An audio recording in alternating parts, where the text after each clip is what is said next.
गाफिल न रहे जहां में तू गर्दन की चाल से। सींचा गया है खूने शहीदों से इसका तुख्म, तू आंसुओं की बुख्ल न कर इस निहाल से।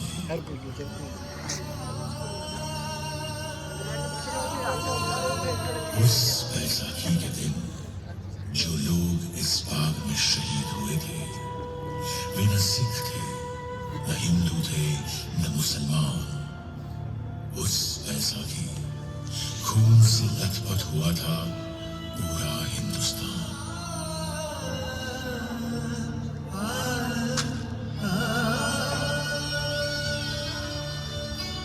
वो अमृतसर में 13 अप्रैल 1919 इतवार की रात थी। पंजाब की धरती पर आने वाले सबसे खूबसूरत दिन की सुबह, जब सारा पंजाब बैसाखी की खुशियां मना रहा था। न जाने कितने लोग हरमिंदर साहब के दर्शन पर और खालसा का स्थापना का दिवस मनाने आए हुए थे। अमृतसर के गली बाजारों में चहल पहल थी। ठीक उसी दिन कांग्रेस के नेताओं ने जलियांवाला बाग में शाम 4:30 बजे एक सभा करने का निर्णय लिया था। उनका इरादा डॉक्टर सत्यपाल और डॉक्टर किचलू की रिहाई और काले कानून की वापसी की मांग करने का था। बैसाखी की खुशियों के बीच जैसे जैसे दिन आगे बढ़ा, एक छोटा सा बच्चा टिन का कनस्तर बजाते हुए शहर के कुछ इलाकों में लोगों को यह संदेश देते हुए निकला।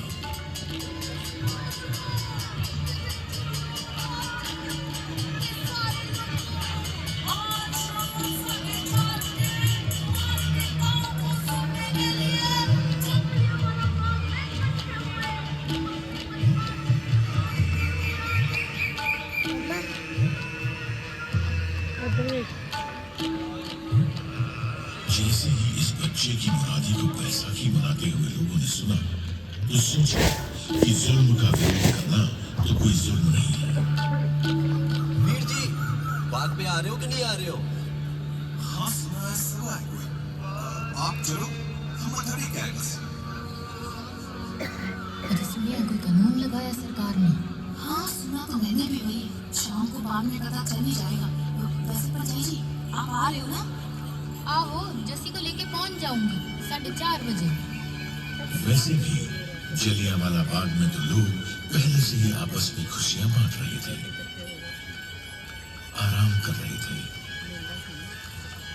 मगर उन मासूम लोगों को यह मालूम नहीं था कि जनरल डायर ने अमृतसर में मार्शल लॉ लगा दिया है।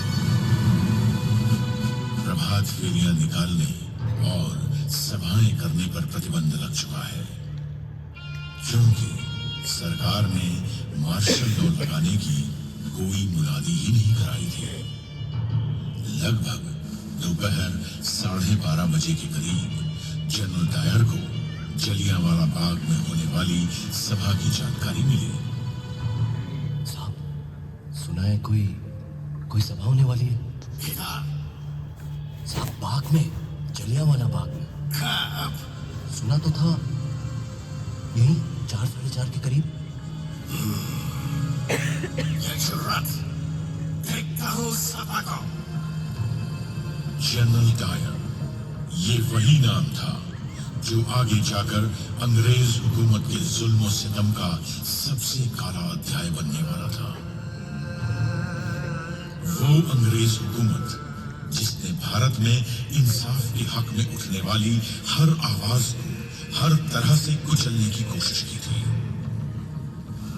फिर चाहे वो आवाज गर्जना में उठी हो या शांति में। 1770 में सन्यासियों और फकीरों ने संघर्ष किया, तो सन 1857 में पूरे देश ने एक होकर अंग्रेजों के खिलाफ पहले स्वतंत्रता संग्राम की हुंकार भरी। संग्राम की हुंकार को अंग्रेजों ने दबा जरूर दिया था, लेकिन हुंकार जब तक जिंदा हो वो मुंह पर रखी गई हथेली में से भी फूट फूट कर निकलती रहती है।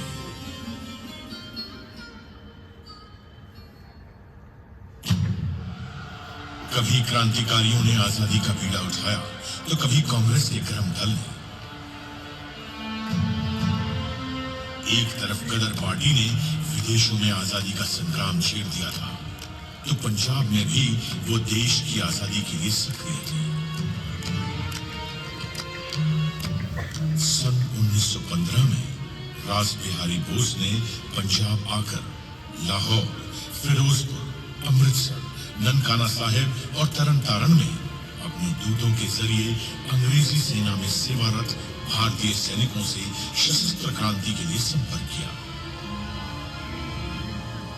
मगर किसी तरह यह योजना अंग्रेजों को पता लग गई और कई क्रांतिकारी गिरफ्तार किए गए।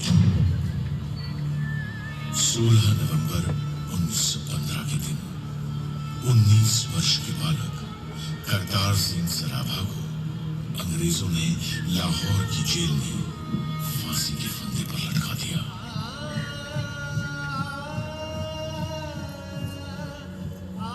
सन 1918 में सैन फ्रांसिस्को में गदर दल के सदस्यों पर मुकदमे चलाकर सजाएं दी गईं।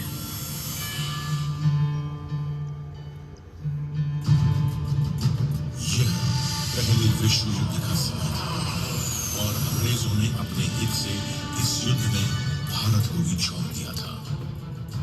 इस युद्ध में अंग्रेजों ने भारत की संपदा, युद्ध सामग्री और सैनिकों का जमकर इस्तेमाल किया और बदले में भारत को क्या मिला?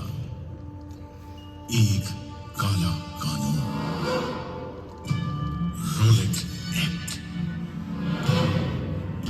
आम हिंदुस्तानी की जबान में इस एक्ट को न वकील, न दलील, न अपील के नाम से जाना जाता था। इस एक्ट के पास होने के बाद पुलिस चाहे जिसकी तलाशी ले सकती थी। बिना कारण किसी को भी 2 साल की सजा दी जा सकती थी। इसके इस्तेमाल से भारतीय अखबारों की कलम तोड़ दी गई। फिर भारत ने इस काले कानून का जवाब दिया सत्याग्रह से। देश भर में इसके विरोध में सभाएं और आंदोलन होने लगे। फिर 30 मार्च 1919 के दिन दिल्ली में 60 निहत्थे लोगों को सरकारी गोलियों से खून दिया गया।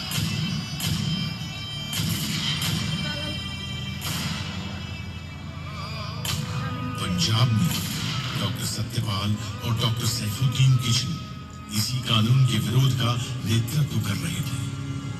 तभी अंग्रेजों ने उन्हें गिरफ्तार कर लिया। पंजाब की जनता ने इस गिरफ्तारी का विरोध किया और उनकी रिहाई के लिए आवेदन तक दिए, लेकिन पंजाब के लेफ्टिनेंट गवर्नर माइकल ओडायर पर इसका कोई असर नहीं हुआ। उसके इरादे कुछ और ही थे। 9 अप्रैल 1919 को रामनवमी का त्योहार अमृतसर में शांतिपूर्वक बीता था। फिर भी अंग्रेजों ने उस दिन महात्मा गांधी के वहां आने पर रोक लगा दी और उन्हें पलवल पर ही गिरफ्तार कर लिया। आप यहाँ से आगे नहीं जा सकते, आपको गिरफ्तार किया जाता है। You are under arrest। इसके विरोध में पंजाब में कई जगहों पर सभाएं हुई, लेकिन लोगों को यह नहीं मालूम था कि उनके इस अहिंसात्मक प्रतिरोध का जवाब अंग्रेज किस बर्बरता से देंगे। माइकल ओडायर ने जनरल डायर को सेना की टुकड़ियों के साथ जालंधर से बुलवा लिया। General, report here immediately with your troops। तुम्हारी यहाँ जरूरत है। इन हिंदुस्तानियों को काबू में लाना पड़ेगा। Yes, sir. I'm coming. जब जलियांवाला बाग में बैसाखी मनाने आए हजारों हिंदुस्तानी अपने नेता हंसराज को सुन रहे थे, एक हवाई जहाज उनके ऊपर से गुजरा। दरअसल अंग्रेज हवाई जहाज से बाग का मुआयना कर रहे थे। इस घटना से वहां मौजूद लोगों में बेचैनी बढ़ गई। शांति बनाए रखिए, शांति बनाए रखिए, डरने की कोई बात नहीं है। उनके नेता ने उन्हें न घबराने की सलाह दी। तभी कुछ ही देर में दूर से उस संकरी गली से कुछ आवाजें आनी शुरू हुई। कुछ अख्तरबंद गाड़ियां गली के बाहर आ रुकी थी। जनरल डायर अपने 90 सैनिकों के साथ बाग में आ चुका था। अगर हमने आया या हिंसा की तो हम उनसे अलग कैसे हुए? लोगों में कुछ हलचल सी हुई, मगर हंसराज ने उन्हें डरने से मना किया। डरने की कोई बात नहीं है, हम शांति से बात करेंगे। शांति से बात करते हुए लोगों से किसी खतरा हो सकता था। लोग कुछ सोचते उससे पहले जनरल डायर ने अपने सिपाहियों को पोजीशन लेने का हुक्म दिया। लोगों में खौफ बढ़ता जा रहा था। औरतें अपने बच्चों को देख के दहशत में कांपती जा रही थी। आदमी अपने परिवारों को अपनी बाहों में समेटे चीखों के समुद्र में डूबे जा रहे थे। और बच्चों को तो मालूम भी नहीं था कि उनके मासूम से खिलखिलाते चेहरे कुछ देर बाद एक गहरी और ठंडी खामोशी में गुम हो जाने वाले थे। न कोई चेतावनी, न बाग खाली करने की घोषणा, न सभा बंद करने का हुक्म। सीधे एक हुक्म जारी हुआ।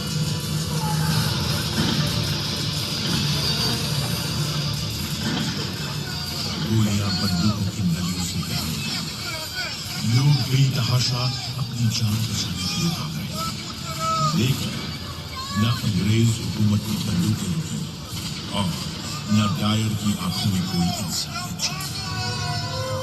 जो गोलियां उन बेगुनाहों के जिस्मों को चीरते हुए दीवारों में धंस गई थी, वो आज भी यहाँ की दीवारों में दफन है। गोलियां चलती रही। अंग्रेजों की गोलियों से जान बचाते हुए उन लोगों के लिए उस दिन एक उम्मीद थी, बाग में मौजूद कुआं। लोग बचते बचाते उस कुएं में गिरने लगे, तो कुछ लोगों ने गोलियों से बचने के लिए उस कुएं में कूदना शुरू किया।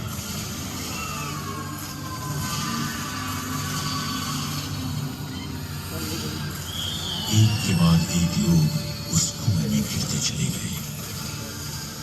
धीरे धीरे करके वो कुआं जिंदा और मुर्दा लोगों से भरता चला गया। कुआं इंसान की प्यास बुझाता है, लेकिन उस दिन इस कुएं ने शैतान की प्यास बुझाई थी। ये कुआं इस ऐतिहासिक मैदान के बीच में गूंजता हुआ एक काला धब्बा है, जिसमें आज भी उन मासूमों की चीखें गूंज रही हैं। उस दिन जलियांवाला बाग में खूनी जनरल डायर की प्यासी बंदूकें गोलियां खत्म होने तक चलती रहीं और हिंदुस्तानी शहीद होते रहे। उसे तो यह अफसोस हो रहा था कि गली संकरी होने के कारण वह अपनी मशीन गन वहां तक नहीं ला पाया था।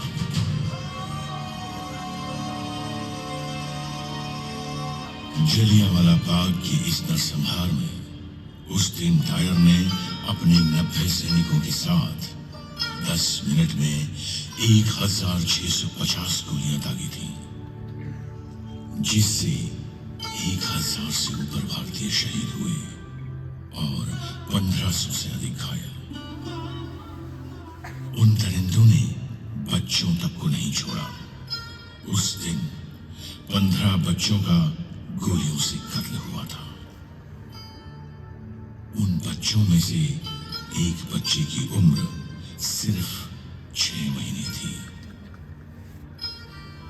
उस दिन मरने वालों में एक बच्चा ऐसा भी था जिसकी उम्र कोई 10 साल रही होगी। उस मरे हुए बच्चे की लाश की गोद में एक लाश और थी, एक 3 साल के बच्चे की लाश। ऐसे ही न जाने कितने घायल लोग अपनों की लाशों के पास लाशों की तरह बैठे हुए थे। बाग में मौजूद एक लाश के पास एक औरत बैठी थी जो अपने पति की लाश पर विलाप कर रही थी। उस औरत का नाम था रतन देवी।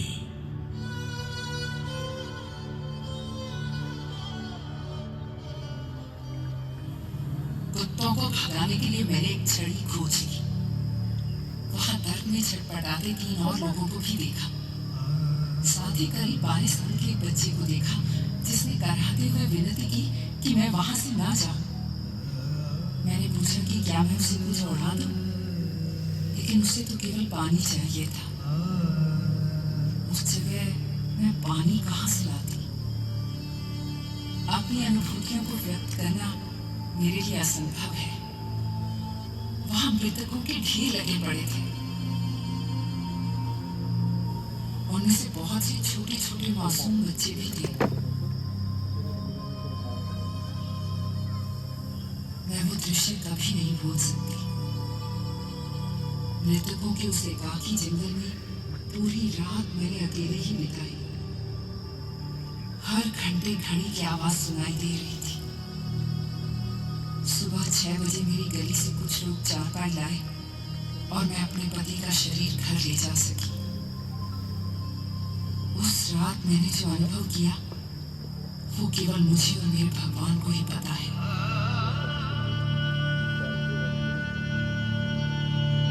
वहां मौजूद मृतक शरीरों की और उन पर विलाप कर रहे उनके प्रियजनों की खबर लेने के लिए वहां कोई नहीं था।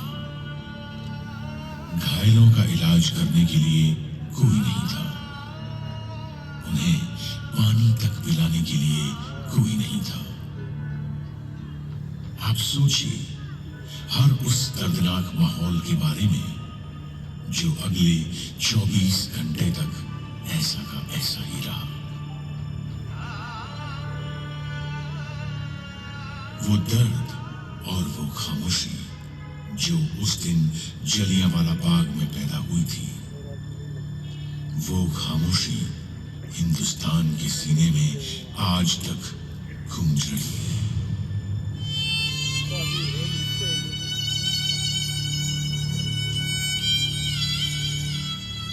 उस वक्त मार्शल लॉ के काले बादलों ने पंजाब को घेर रखा था।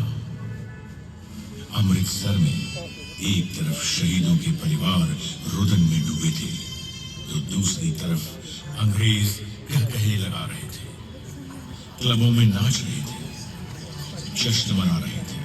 वो रोज मार्शल लॉ का इस्तेमाल करके न जाने कितनों को जेल की सलाखों के पीछे डाल के यातनाएं देते रहे। इस नरसंहार का दोनों दायरों पर कोई असर नहीं हुआ। कई दिनों दोनों अमृतसर के लोगों को अपने जुल्म से दबाते रहे।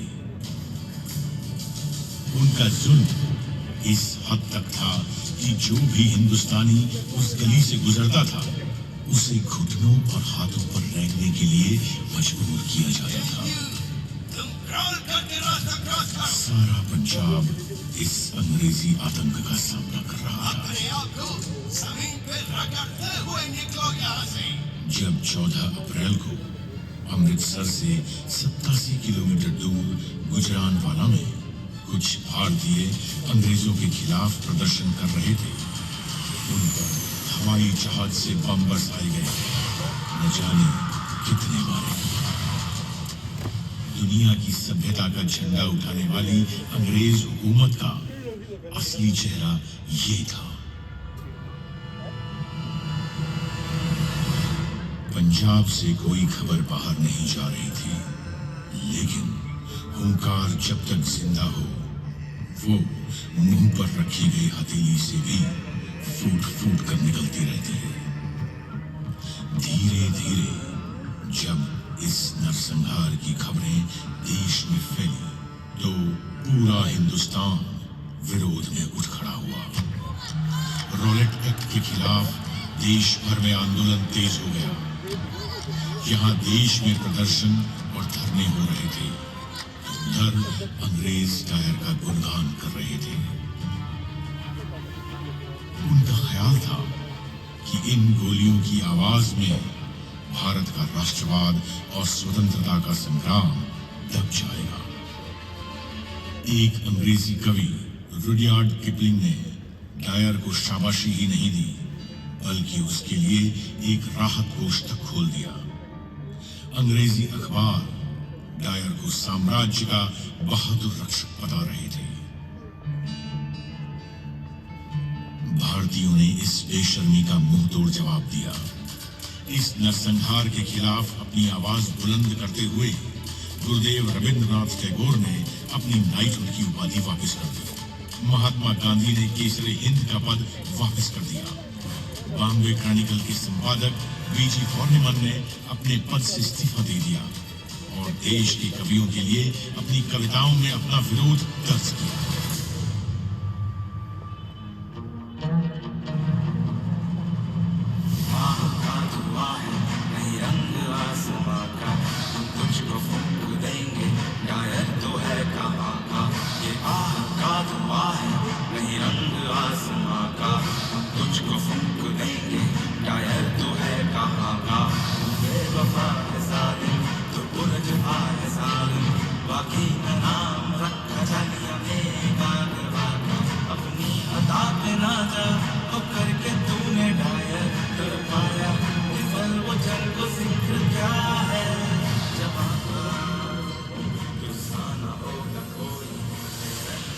इन तरानों में देश का दुख था, देशभक्ति थी और ये अंग्रेजों को एक चेतावनी भी थी कि तुम कब तक जुल्म करोगे।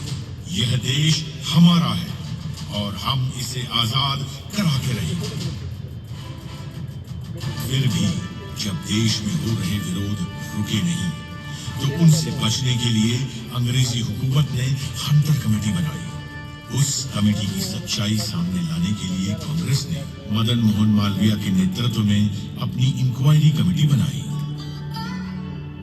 पंजाब के लोगों के साथ अपनी एकजुटता दिखाने के लिए कांग्रेस ने अपना वार्षिक अधिवेशन भी अमृतसर में किया। इस अधिवेशन में अंग्रेजों की नृशंसता की जमकर आलोचना की गई। इस घटना के बाद हिंदुस्तान में राष्ट्रीय आंदोलन की विचारधाराएं और अधिक प्रबल हो गईं। जलियांवाला बाग के इस नरसंहार के बाद वहां हुई क्रूरताओं को जब अपने गांव से जाकर एक बालक ने देखा तो उस बालक में देश प्रेम और आजादी के लिए जो अलख जगा, उसने उस बालक को भगत सिंह बना दिया। 13 अप्रैल 1919 को हुए इस नरसंहार का बदला 21 साल बाद पंजाब के बेटे शहीद आजम सरदार उधम सिंह की बंदूक ने लिया। वो गदर पार्टी की विचारधारा से प्रभावित थे। लंदन के कैस्टन हॉल में 13 मार्च 1940 के दिन चली वो 6 गोलियां माइकल ओडायर के जिस्म में उतरी। वही माइकल ओडायर जिसने जनरल डायर को जलियांवाला बाग में कत्लेआम करने के लिए भेजा था। उसे गोली मारने के बाद उधम सिंह वहां से भागे नहीं।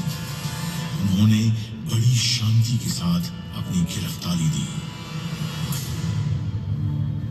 मैंने अपनी जिंदगी का मकसद पूरा कर लिया और रही बात माइकल ओडायर की तो वो इसी के लायक था। उसे मेरे हाथों मरना ही था। 21 साल से मुझे उसकी चलाई गोलियों की गूंज ने सोने नहीं दिया है और अब जाकर वो शांत हुई है। अब मेरे जीने या मरने से कोई फर्क नहीं पड़ता। अब मुझे मौत का कोई खौफ नहीं।